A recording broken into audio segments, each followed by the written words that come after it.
nice introduction and also for the invitation, and I'm glad you're all here.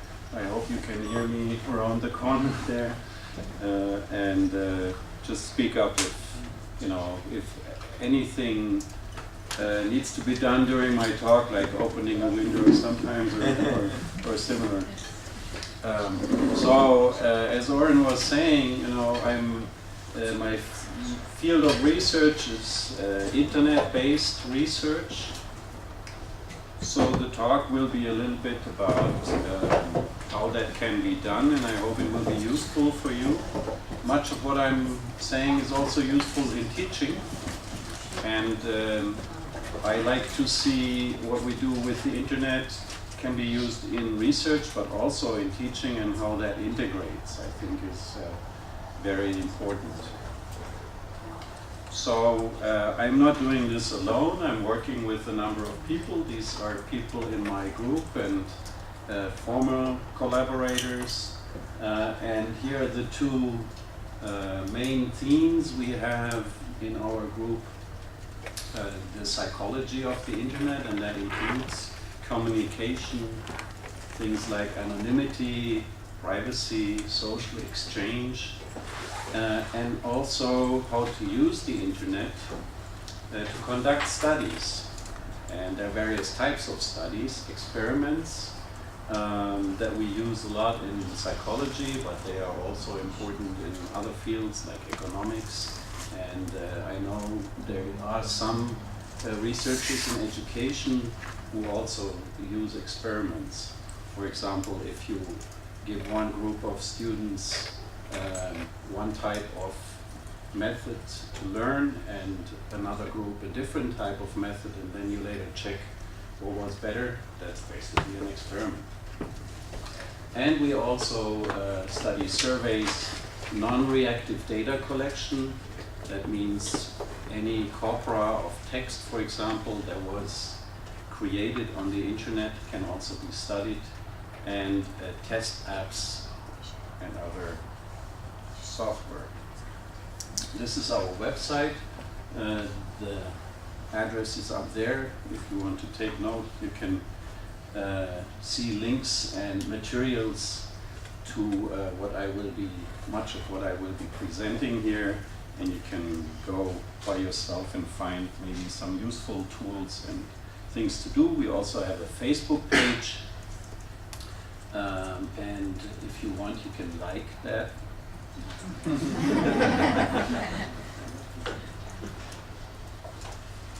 And the history of this type of research, of course, started early with study methodology. How can we do studies at all? That's the basis for research methodology. And then in the 60s, we already had a revolution. The computer came, right? So suddenly we could do things, let's say with a questionnaire, with surveys, that if somebody would give an answer, let's say I am male, then the following answers, questions would be adapted to that answer, right? So it's branching, and this could be done automatically. Also, we could measure the times, for example, people would take to answer the questions, and that is interesting in itself because it shows which questions might be difficult, welcome, and other things. So it's important also to distinguish this computer revolution from the internet revolution that happened later in the 90s, and adds a layer to the whole research process, the research methodology. We now have network computers, we have participants from all over the world. We hope that this creates better methods in research and impulse for applications, like educational technology applications, apps, and so on, and maybe results in quicker and more solid results in research.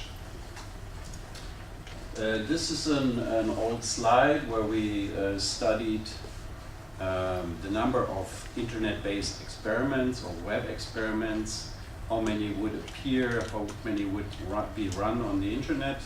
And as you can see, in the mid-90s, when I also started with this, there were just very few experiments. Then 98, a bit more than 30 to 50, and then it just took off. So it's exponential, and now a lot of people are doing internet-based research, and it's accelerating still. There are other data that look similar to this. And by now, pretty much most researchers are convinced we can actually do research on the internet.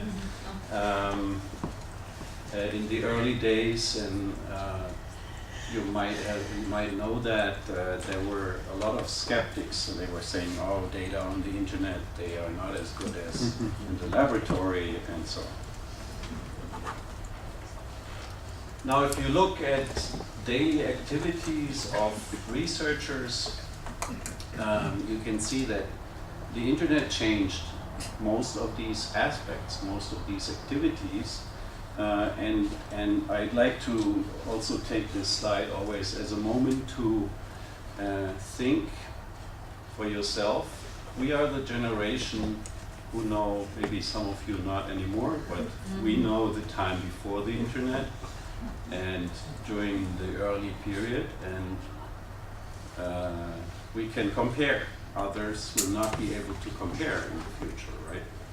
And maybe some of you are already not able to compare how research would work before the internet and then during the early phases and now. So we have communication now, email with multimedia content that makes communication very quick.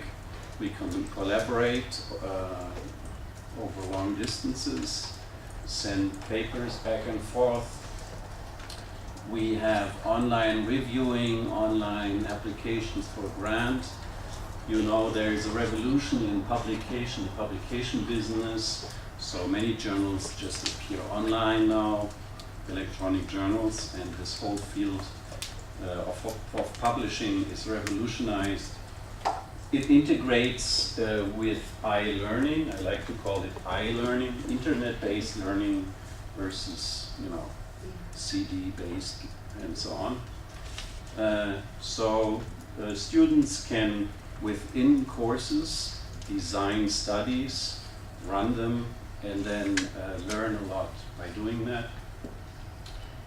And of course, what interests us most here is data collection via the internet.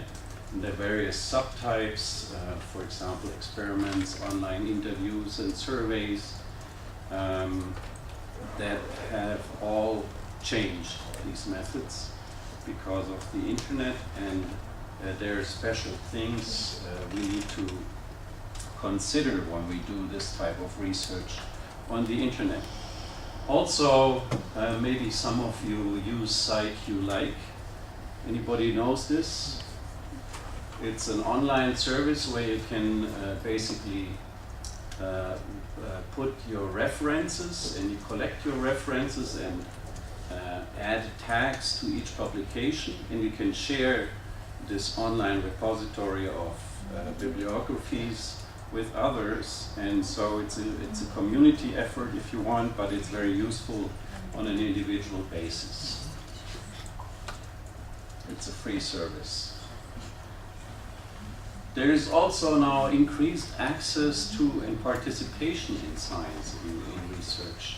And I will present some examples here. Since I'm here, I published a chapter in a book by Azi Barak, who is from this university, and unfortunately, yes, so he's not able to come today, unfortunately, but he is here, and there are other contributors to this book in this room.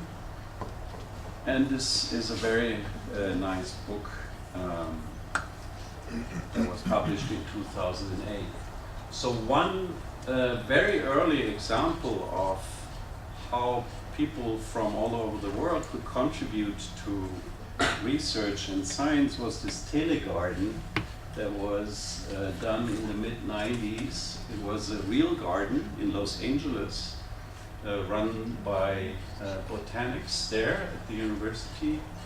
And they would allow anybody to interface with this garden via this web page. So you could water plants, you could plant plants, you could move this camera and see what was going on there, and also interact with other users. So this was a garden that was run basically by a community of people from all over the world via this interface. It's possible now to access famous lectures. For example, the Feynman lectures on physics that are very fantastic lectures. Or there is citizen science. There is this web site called Zooniverse, where they have a lot of projects that allow anybody to get involved with science projects in various areas, like astronomy, or work with animals, with climate, or in the humanities. So they look for volunteers, for example, who read and explore and categorize diaries or other materials, or observe animals and upload pictures from animals, so they are better able to map where animals appear and don't appear and how they look like and so on. So this is a really great extension to previous research that became possible via the internet. Or in our case, in behavioral and social sciences, we run online studies, and if you want, you could take part in two I have up here. The second one is pretty funny, also entertaining. Do you guys see anything? No. Maybe you want to move with the chair, I guess.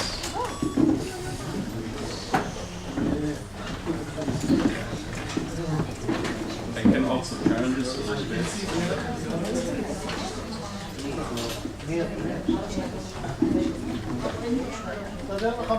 ניר, יש פה מקום. ניר, יש פה מקום.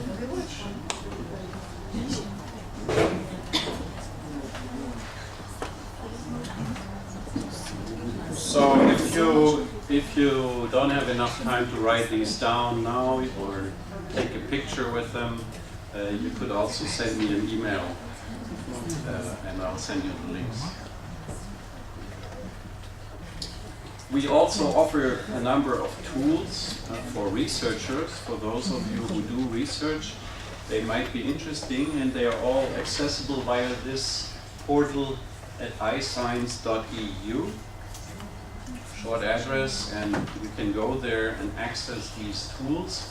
And most of them are for free. Some are even open source, so if you're a programmer, you can take them and change them, add nice things to them.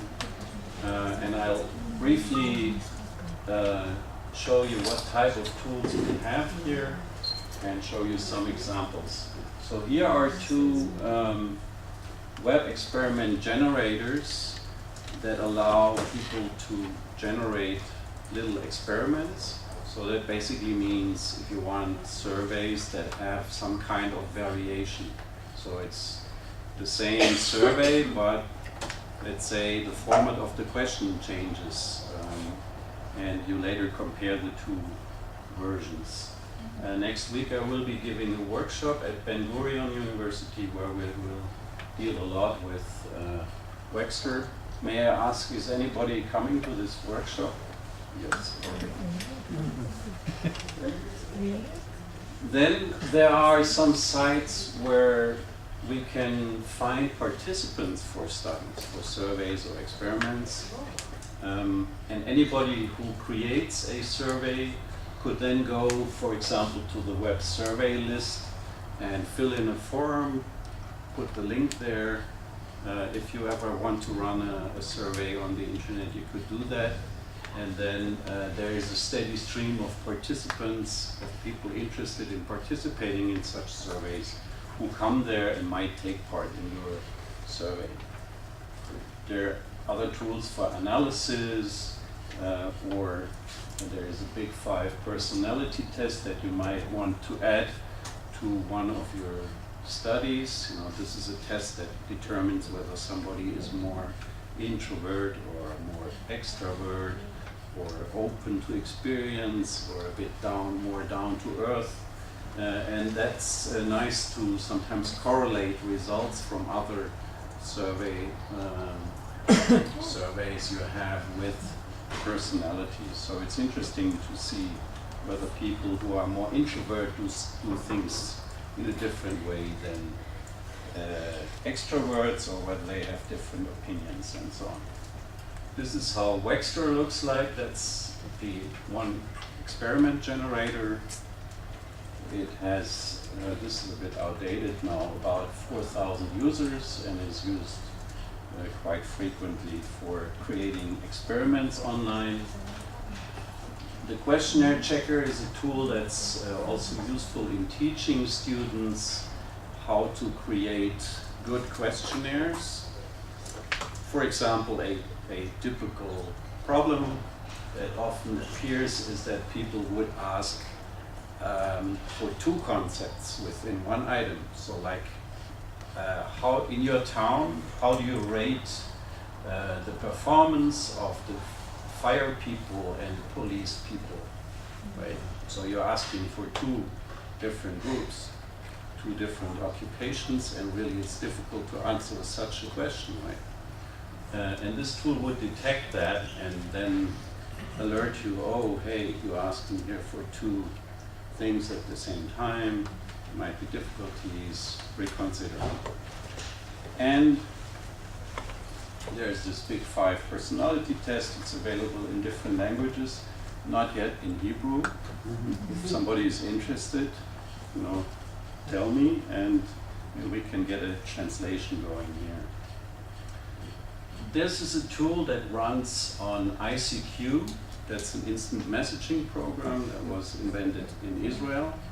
Who knows it? No. Right. Still work? Available? No. It's still up, yes. It's still working, but the instant messaging with the advance of WhatsApp, you know, has not as many users anymore, but there are still, and it's in particular popular in Russia, I hear, and there's still millions of users. Well, at the time it was very popular, the instant messaging and ICQ. We created this tool, it's called DIP. That's a dynamic interviewing program, DIP. It's an automatic script or bot that we programmed.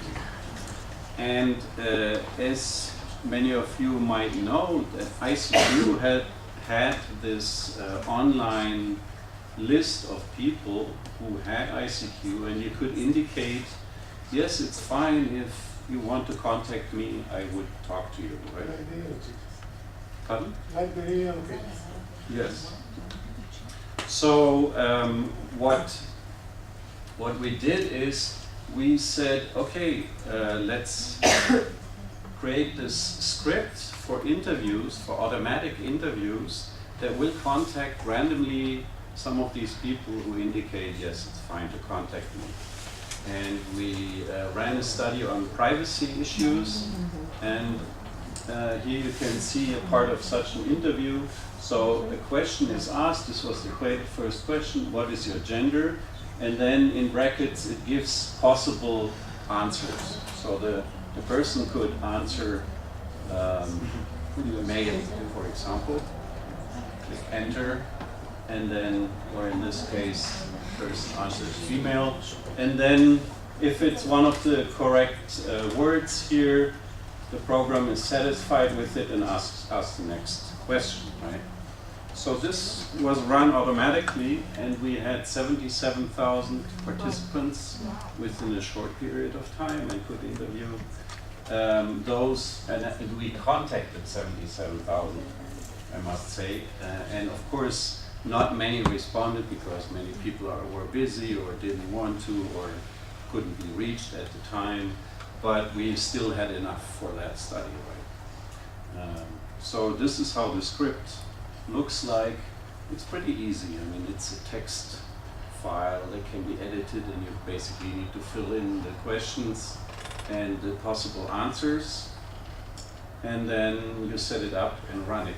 Now the problem is nowadays that with spam and so on, these instant messaging providers like ICQ, they make changes all the time, right? So and each time we had to adjust this program. And so if you want to use it, you have to make changes and be prepared in dealing with making changes all the time and adapting it to the anti-spam measures. This is another tool that was published in Computers and Human Behavior with Stefan Stieger from the University of Vienna, who also now works with me in Konstanz. And what we did here is we developed a tool that detects para data, basically what people do when they answer such a survey. So let's say there are radio buttons and you click on yes, but then you reconsider and you click instead another radio button no. Then this tool is able to record that. So we see changes in answer selection, or we see whether somebody scrolls. And it's all recorded in scripts, and then it can later be replayed. So we can look at little videos of what were participants actually doing on that web page. And that is very informative, because people who answer survey questions, they not only give the answers, they sometimes make changes. They scroll in certain ways. They move the mouse in certain ways over the page. And some of this information may actually indicate where there might be problems with questions and so on. So that's useful also in questionnaire development. What's the name of this tool? I missed it. User Action Tracer. The mouse? Yeah, that's the mouse, not the circle, but the other line here is the mouse movement.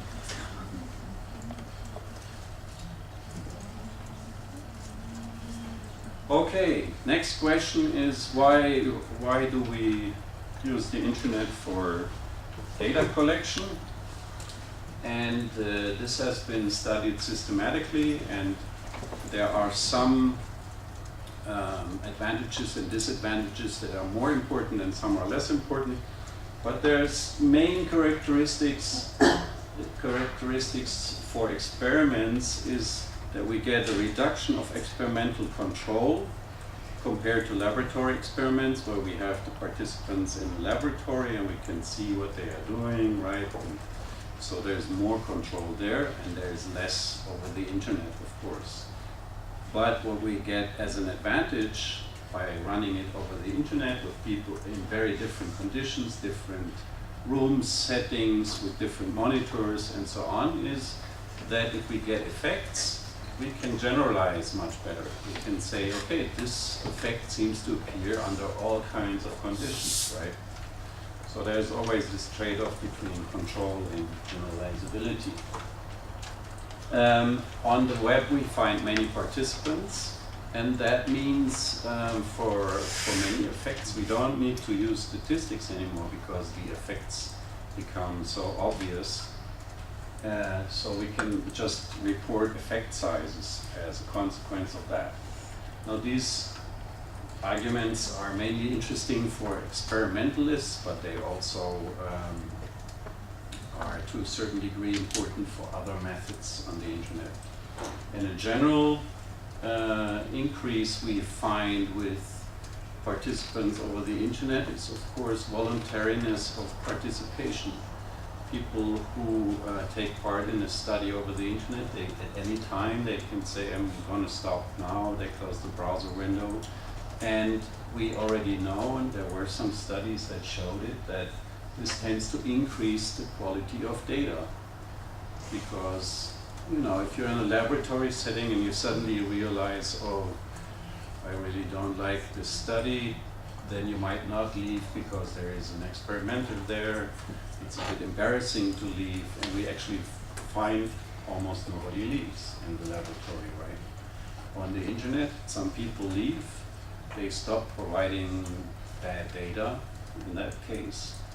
And so what's left over from those who are really interested to stay in the study has a better quality.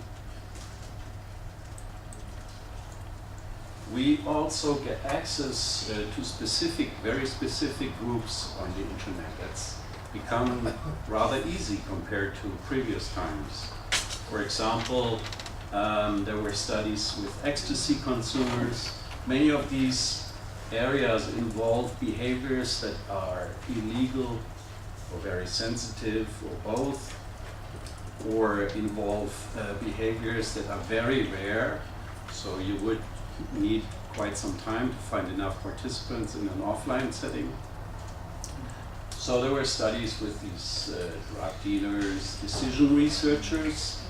That is in itself interesting research by Michael Birnbaum, who is a member of the Judgment Decision-Making Society, and he used the society's mailing list to invite people, in this case, people who have theories about judgment decision-making and published about it, to experiments where they would take part, and then he could compare what they wrote, what their theory is, with what they actually did themselves, right? Which is very interesting. You know, and sometimes was not the same. And we did a study, one colleague and I, on a particular disorder that is not very common, sleep sexers. The disorder is sexsomnia, and what it is basically it's like sleepwalking, but doing something other than walking. And it's pretty rare. We don't even know how many percent of males and females suffer from this disorder, but there are cases, and it's usually, you know, it's a problem for some people and also for their partners or relatives. Now there is some shame around it. There are also other sleep disorders like, you know, cooking while sleeping. There's some people who show that. You know, they get up at night, they cook something, maybe eat it or not, and then go back to bed, and the next morning they don't remember that they were cooking. Right? So it's really... But at least they left the dishes. Yeah. So some who experience that for the first time, they're very surprised. They think somebody broke in, right? And then you think, yeah, right. So we did this study, and here you can see from 20, it was 20 years of research on this very rare disorder. There were 7 studies in these 20 years with only, here's the number of people involved in the studies, right? So some were just case studies. One patient suffering from this, coming to a doctor, they talk about it, they investigate it, and then the doctor writes a paper about it. And some are up to, I think, 7 participants in those studies. It's because this is such a rare condition, and these few cases who suffer from it are geographically dispersed. So my colleague Mike Mangan, what he did is he created, because he knew somebody who was suffering from this, and he thought we need to do something to help these people. He created a web page, and people could express what they were suffering from. He would add some, information for these people there about scientific studies. And so he collected also these stories from people suffering from it or their partners or relatives, collected a lot of stories and published a book about it. And so this site became a hub for these people who are interested in suffering from this study. And that enabled us to run 2 web surveys on this website, right? Because that's where these people went, and so they could be contacted. So with these 2 web surveys, we could find many more participants than in all 20 years before combined, right? And that is something that's really helpful for very rare conditions in specific populations. There are more advantages of running internet-based studies, and I don't want to bore you with explaining each of them, but just to give you an impression, have a look here. There's also one important thing is public control of ethical standards. If studies are openly on the web, others can come and look at them and check whether that looks ethically correct to run a study like that. There are other very obvious things like a reduced cost. You don't need lab space, you don't need person hours for many research assistants and experimenters. You don't need equipment because participants will log in with their own computers, and administration is saved and so on. And we get things like general openness of the research process, because others can come there and look at the studies and also copy them and create a variation and publish that.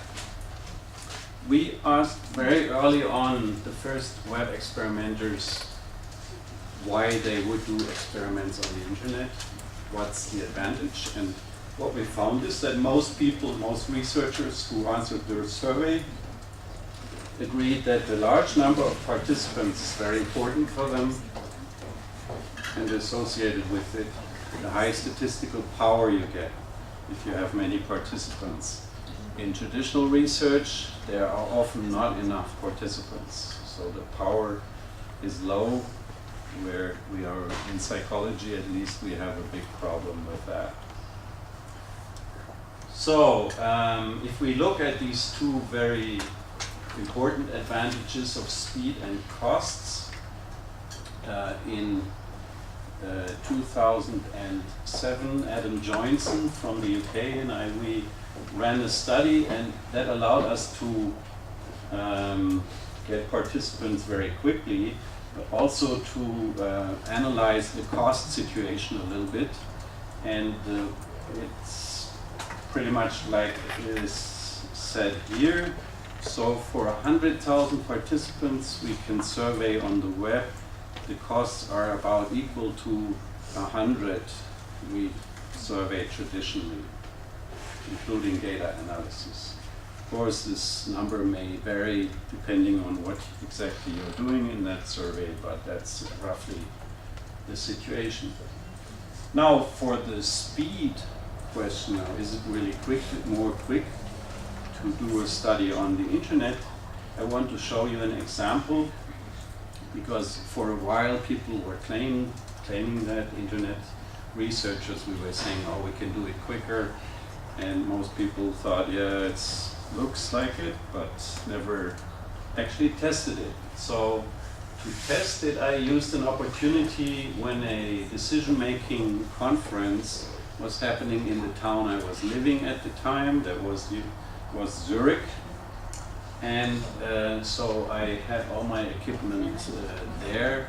So I was attending this conference, and on the first day there was a presentation by Mackenzie and Nelson.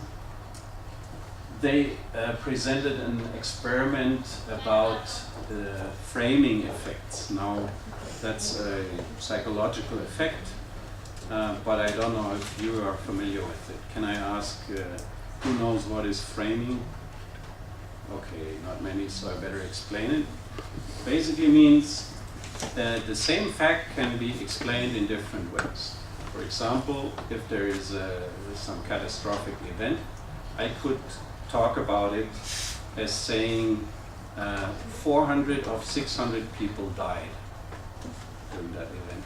Or I could tell the story in the way 200 of 600 people survived. Okay? These are two different frames, and it's been shown over and over again in the psychological literature that framing things in different ways leads to different reactions, different psychological effects. Okay? So they basically were talking about an alternative explanation to previous explanations of this effect. And they presented experiments that they had done locally in the laboratory. So when they were finished with the talk, I went home and set up this experiment on the internet. I Googled their manuscript, that's also available now on the internet, right? So they had a description of the methodology, and I adapted that to the internet-based situation, and I used the tools I presented you earlier, Wexler and so on, to create and then run this experiment overnight. And after 8 hours, I had 162 participants compared to 64 in the original laboratory experiment, and I could replicate their effect. Now this is how the experiment looked like. So I would like you to read what is here, and I'm gonna read it to you guys because you cannot see it from there, I guess. So imagine a 4-ounce measuring cup in front of you that is completely filled with water up to the 4-ounce line.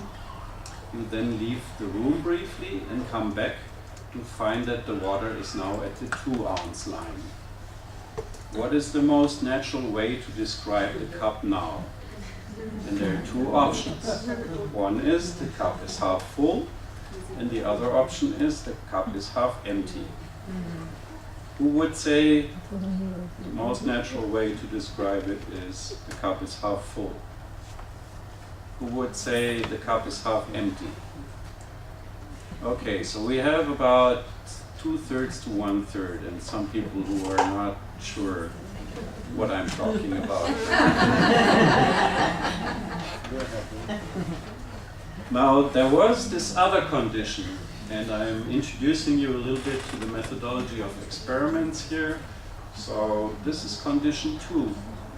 It looks very similar, but the text is actually different, and I'm going to read it to you guys there.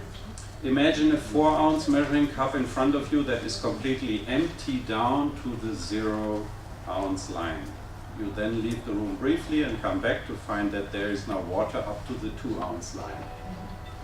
What is the most natural way to describe the cup now? Who would say the cup is half full? Who would say the cup is half empty? Nobody. Okay, so we got the effect replicated here, and this is what was originally found by Mackenzie and Nelson. So the first scenario, going from 4 ounces to 2, they had about 1/3, like we had here, saying half full, and 2/3 half empty. And in the second condition, 88% said half full. We had 100% here, right? But they had a few people saying it's half empty here. So you see the difference between the two frames, right? That is the framing effect. I set out to replicate this. So these are my results, this time done via the internet. And what you can see here is more people than for Mackenzie and Nelson, 64% instead of 31, said half full in the first condition. But in the second condition, I also had more people saying half full, right? There is a ceiling effect here. We're getting close to 100%. We're almost at 100% here. We still see the difference between the two conditions. So substantially, I replicated this event using internet-based methods, and it worked. But also I saw more people saying how full on the internet. And now you can speculate why that would be. I present you results after 8 days. Then I had 350 participants by that time. And as you can see, the effect doesn't change much. It's pretty much the same. And this is 2 years, more than 2 years later. By that time, there were 1,727 participants, and the effects are stable, right? So we don't need statistics here. Good news for students. So the conclusion was, of course, we can use such tools, run it on the internet, and we can replicate these types of studies there. And what we also showed, it can be done very fast. So we can think of maybe having meetings, conferences, where we have proponents of different theories, talk about it on the first day and develop experiments that would decide between the theories. I mean, if we can get these people to do that. Well, that's probably the difficult part. But then we could set up the experiment the same day and during the same conference talk about the results. Right? Okay, now the internet has changed a lot. Also during the time we all did some research on it. So there are these attempts to describe what was going on with the web. In the beginning, here it says it was their web. So there were companies like Yahoo and Google who created services and web pages, and we were the users. Then it became our web. So companies like Facebook and Twitter appeared. So they created what's called social media. So we could do things on the web using software that was provided by others. And now we're going to something they say is called your web, where we can do much more as normal users who are not programmers with the web. The use of social media has increased a lot. This is from the Pew Internet report showing that this is the beginning of 2014. We are a bit further by now. There were already in the US 80%, and I guess in many of those countries that have a lot of technology and social media and smartphones and so on, there are now a lot of people using social media. So it becomes interesting for those of us who want to do research on the internet. And then if we have to question what kind of social medium are we going to use for the research, then we run into problems because there are already so many social networks for different purposes. For example, there's social shopping, there is community platforms, social brand engagement, analytics, Facebook gaming, Facebook of course. May I ask who is on Facebook? Who is on Twitter?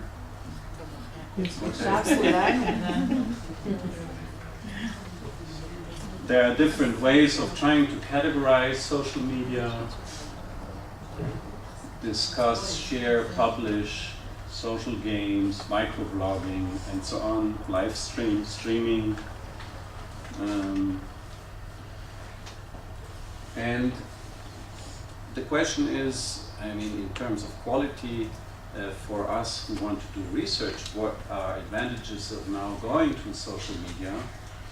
And one aspect is that they are richer than previous data we get on the internet, because they capture social behavior. On Facebook, people post pictures, they have friends, they communicate in many aspects. So that provides a richer picture of many behaviors. And there are also movement data, because we see with smartphones, most smartphones now record the location, and that is encoded in the messages unless you turn it off. So there are more aspects that are available from the data. Also the size of the corpora, of the data mountains. I mean, if you get access to data from, for example, Facebook, these are masses of data, and the problem is not anymore to find enough data. It's the opposite, how to reduce all these data in sensible ways. Okay. Ease of access to the temporal development, like in Facebook we have the timeline, so we see a lot of longitudinal information, and we have ease of access to different samples that precisely meet certain target criteria we might develop. Facebook even offers these data for a certain fee, so it would categorize people, and then, I mean, based on their self-reports, of course, so there's always a critical element in it, but you could specifically ask for data, let's say, people 44 to 46 old, female, wearing glasses, having more than 100 friends, and so on. Right? I already mentioned the geotagging aspect of it, and here's an example how that can be used. Who knows Flickr? Okay, it's basically a service where you can upload pictures. A lot of people use it, also photographers. And some of these, or by now most pictures that are uploaded, contain the location where the picture was taken. Because most smartphones automatically encode this information within the picture. So if a lot of people upload pictures to Flickr, you could study this. Excuse me? Instagram, yes. Similarly. So David Crandall from the Cornell University and some colleagues then downloaded 35 million pictures from Flickr, which is only a small portion of the pictures on Flickr. And then for each picture they downloaded, if it was geotagged, they just made a dot on a white space. And this is what resulted. So, because many people like to take pictures like I did here, looking out to the sea, you see the coastlines appear, right? And also you see where a lot of people take pictures, for example, at the Washington Monument. You see a high density of dots, right? There's some people cruising ships on the sea, but there are also, you know, small errors sometimes with the encoding of location. But they were able, from these data, from these pictures, to create these maps. And this information can, for example, be used in tourism, can be used in city planning, and so on. And it's for free, basically. There are some ways to study Facebook profiles, to find out about psychological aspects of Facebook, and one person who has done a lot of research there is Laura Buffardi, who also was a postdoc with me when I was in Spain. And what she did is she was particularly interested in the personality aspect of narcissism. That's, there are tests, personality tests that measure narcissism. And she was looking at Facebook profiles of people who were more or less narcissistic, and then looked at what kinds of attributes would correlate with narcissism on Facebook. And she found that more highly narcissistic people, they have more friends, they have more self-promoting information, and so on. This list up there. And also, if she asked people, showed them profiles from Facebook, these people were able to detect narcissism by just looking at the pictures, for example, were they more self-promoting or less self-promoting? Narcissism shows in more self-promoting pictures, or if the main pictures were more attractive, then correlated with narcissism, and so on.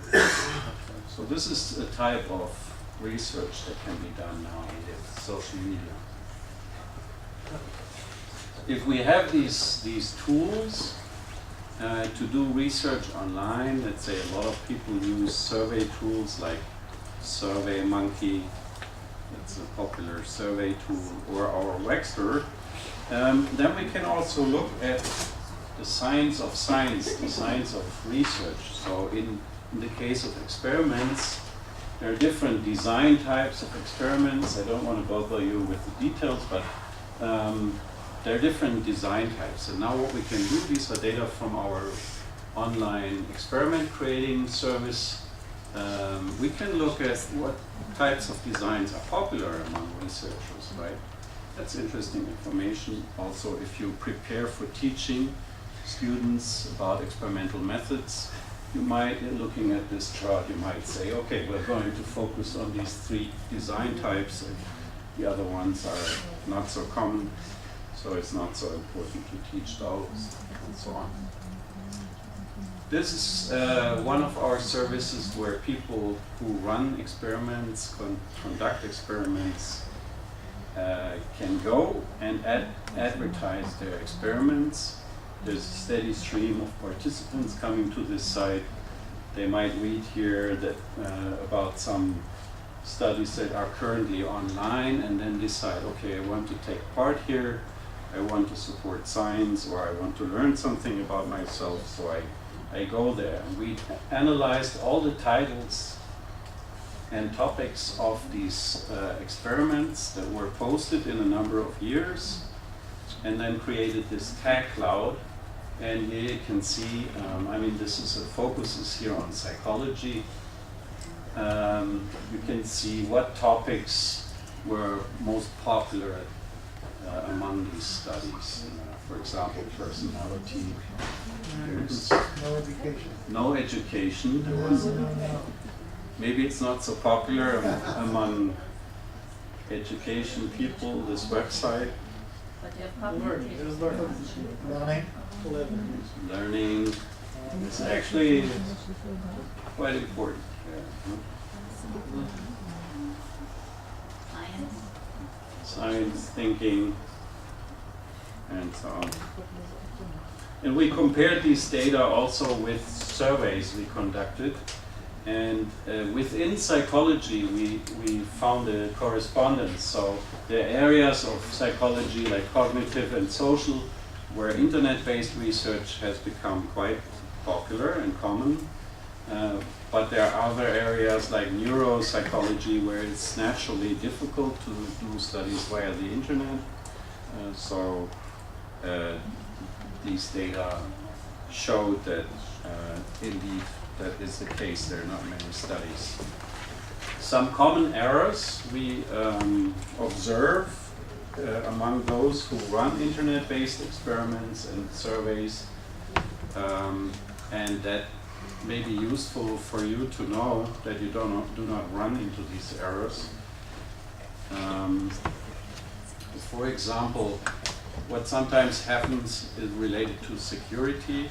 So in one case I was able to download 65,000 email addresses because by somebody who ran an online survey, because the directory was not secure, right? So if people keep the data within that same directory where the web page runs, that runs the survey, then there is a problem, of course. There's, for example, obvious file naming. So if you run an experiment and you have, for example, control in there, you don't want to have that, right? So people think, oh, I'm in the control condition, not the best, and so on. So best practice is to also look at what kind of system are you using. These are old data, but of course the principle is valid still. So there's this website that monitors vulnerabilities of operating systems and web browsers. And depending on what type of software you are using, there are more or less vulnerabilities. That means automatic scripts hack into the software, and you need to take care of that. So if you choose a vulnerable operating system, for example, you would need to employ a technician who looks at that more frequently. Another common error is if you use the get method. Who's familiar with the get method? Okay. These are technology people. Great. So you can, to submit the data from a form, from an online survey on a web page, there are different methods to send the data to the server. And one is the get method. It's pretty popular, and you can see the data are added basically to the web address that is visible in the location window of the web browser. Now, if you're using this method, and many people do who run online surveys, let's say you have a form in your survey on the second last page, and you ask all kinds of questions, maybe sensitive questions. Your participants answer them, tell you about their sexual behavior, and so on. And then on the last page, you say goodbye to them and thank you for participating, but maybe you're also advocating a book you wrote, or you want to send them to some other site where they can learn some more about the topic of the survey. Let's say it's that book link, and it leads to the Amazon book page.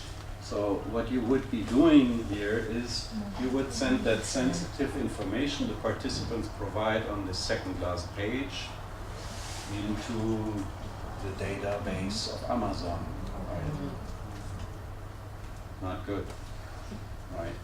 It's very simple to avoid this problem by just adding another page here in between, so nothing can be sent, or you just don't put links on this last page. Right? But this is something that happens also accidentally quite frequently. This one could be a series of web pages in an experiment. First page is named intro HTML, second B1 HTML, and so on. What comes to your mind? Pardon? What's question? What's treatment A? I didn't get Where it. is A1? Where's A1? A, okay, yes, you're getting it. All right. So there could be a B4, there could be also A, right? While if there's A, people might not necessarily think there is B, but if there's B, then they think it's A. There is A2 and maybe C and so on. So it's too obvious, the naming of this, and it might reveal information about the structure of your study, and that might be not always a problem, but sometimes. And it's very easy also to avoid that people would jump from that page to this page or further on by just introducing two random digits after the name of each page, and then you couldn't jump. So combining random naming with structural naming is a good idea. Here's a so-called drop-down menu, and something is wrong with this menu. What is wrong with this menu? The default. The default is Below 10. below 10. So what would happen? If people just keep it, then you think everybody is below 10. Right, so you would think you had a lot of kindergarten kids in your study, right? Yes, the default is missing. So that would be a good default option here, right? So whoever skips the question gets this default and not any of the interesting options. And also this is a nice option, in particular if the question is somewhat sensitive. Some people don't want to give their age necessarily, and they can indicate here that they didn't just skip the question, but they don't want to answer the question, right? And that way you avoid that people might get a bit angry also about your survey. There are other things related to the variability of web pages, of the way web browsers work. Like here, what is a bit strange here. No medium. Zero. What happened? There we are. See, what happens if you resize a window in a web browser sometimes leads to text that is on one line somewhere to reduce or to extend to various lines and so on. There's also, here it's equally spaced with the radio buttons, but sometimes you see questionnaires where it's not equally spaced, and that will influence answering behavior. There's also this basic problem that on the web, content may appear different in different web browsers. This is from the old days, Netscape. Some of you may fondly remember Netscape and the Internet Explorer. So there, in this case, not many differences, but you see text is displayed sometimes in different ways, and we have to live with this. But there are larger problems with this kind of variability, and it's growing. People are now accessing web-based studies from very different devices, so the screens look very different. You can access a study from a smartphone, and if you're very fortunate, you work in an Institute of Educational Technology and have these kinds of screens maybe. Also with mice, even mice of the same type and brand produce different response times. Yes, or different keyboards. So sometimes in experiments people ask participants to press key this and key that, and on some keyboards it's not available at all. Is there a solution for that? Yeah, not asking for keys if you can. And another way is to have the participants submit 2 keys where you describe the keys should be about a hand apart or something. So they then click the keys, and these keys are used. With the mice variants? The mouse variants is not, there's no real solution. One, Unless you have some normalization stage in the beginning. right, so you can measure what's happening. So there is a device, it's called black box, that can be used with that, but it's very difficult, yes. You need to have keyboards labeled with one of their keys labeled as the any key. And then you get the instructions, press any key, it's that key. Yeah. Exactly. Now what we have in addition that is also a threat, okay. Just quickly, we have interactions between personality and technology, and in 2001 we published a study where we looked at such problems. So this was an online personality test, and what we, by the way, these are stereotypes of the time, how a PC user would look like and a Mac user.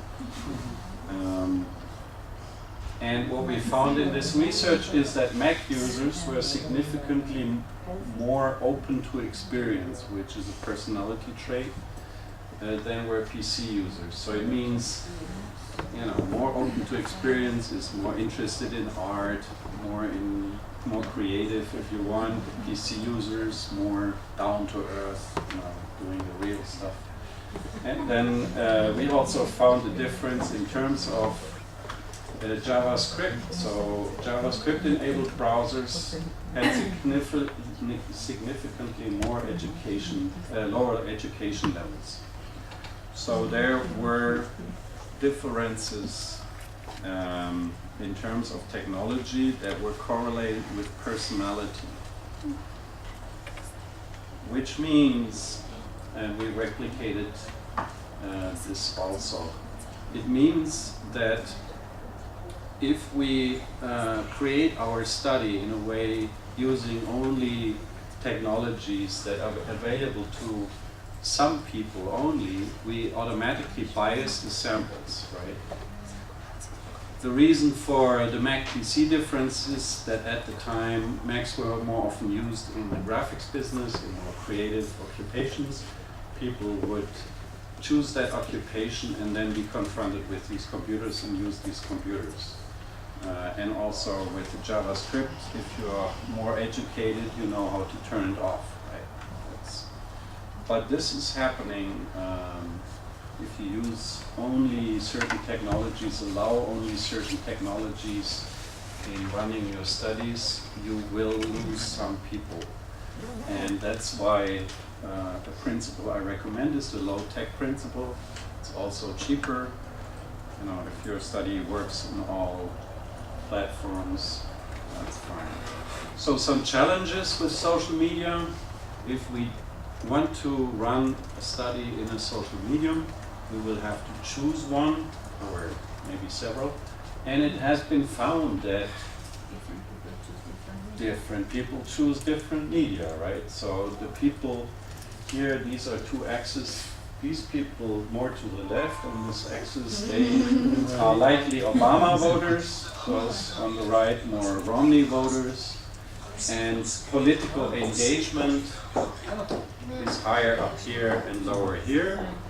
And we see that Facebook, fortunately, is pretty much in the middle, but some other social media like eBay, where you can auction things, but also share comments, they are up here, like the Romney voters and politically engaged. Others, like the blogging network Tumblr, for example, people are lower politically engaged and more Obama, and so on.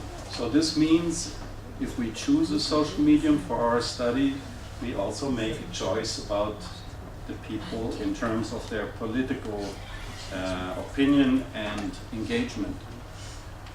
Now, how to choose a social medium? We can also go to websites that have sprung up in the meantime. This is a case from Germany where you can select certain attributes, for example, the age of people you are interested in, the gender, and then topics, for example, art, lifestyle, finances, and so on. And then this site will choose a social medium for you. Like in this case, I chose people from 25 to 35 who are interested in education. And it gives me 4 platforms that deal with that. Okay, so that's a good way to find social media platforms, but an alternative is, and this is, I guess, the last thing I'm going to present to you today, is you create your own social platform. And we developed some software for that. It's basically our own Facebook. It's open source. You can take it and extend it. It was published in Behavioral Research Methods. And if you go here to this site, you can try it out. It's a game that we developed. It's a social medium where we run a game where you can learn about privacy. And that may also be fun for those of you who teach students to use in your classes, because they can go there and learn some things about that you should do and not do if you're on Facebook. This is the site where you can download the software, and it has various nice features. Among the features are social bots. These are scripts, bots that appear like normal users on this social network, and they are customizable, so you can make them, if you use this in research, make them perform certain actions on the social network. For example, contact people and try to befriend them, or mark people on pictures and then wait for reactions and do something else, and so on. This is Pablo Garazar, who published this with me, and this is how it works. It looks very much like Facebook, and you, of course, just one time need to sign up and sign in, and then you're in. And if you join this this game I showed you, then for sure you will be contacted by Alice Johnson, who is one of these bots, and that bot will try to befriend you, and you can decide to do it or not.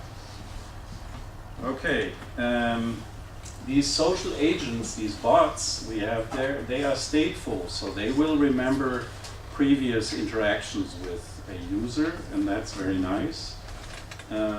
With the social network, you can do systematic experimental variation in the social network by creating two, for example. It's easy to program, and these bots mostly appear like humans. And these are some user figures we currently have. And it's free. So let me skip over the part with the smartphone apps. Here's some smartphone apps that we are developing. One thing you get in smartphone apps is information how people hold the smartphone, right? It's a so-called roll.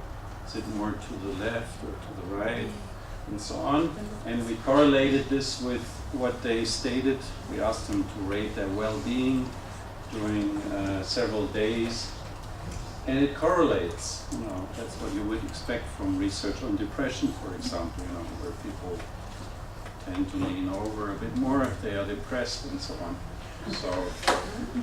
So you can do studies like that with smartphones. We need some time for discussion, so I'm going to stop here, and if you want to, I have a few slides about one study we conducted in Twitter and a tool we developed for Twitter mining. If there are not enough questions during the discussion, we can also ask for this, and I show you these. If not, I can send you the slides if you want. Thank you very much.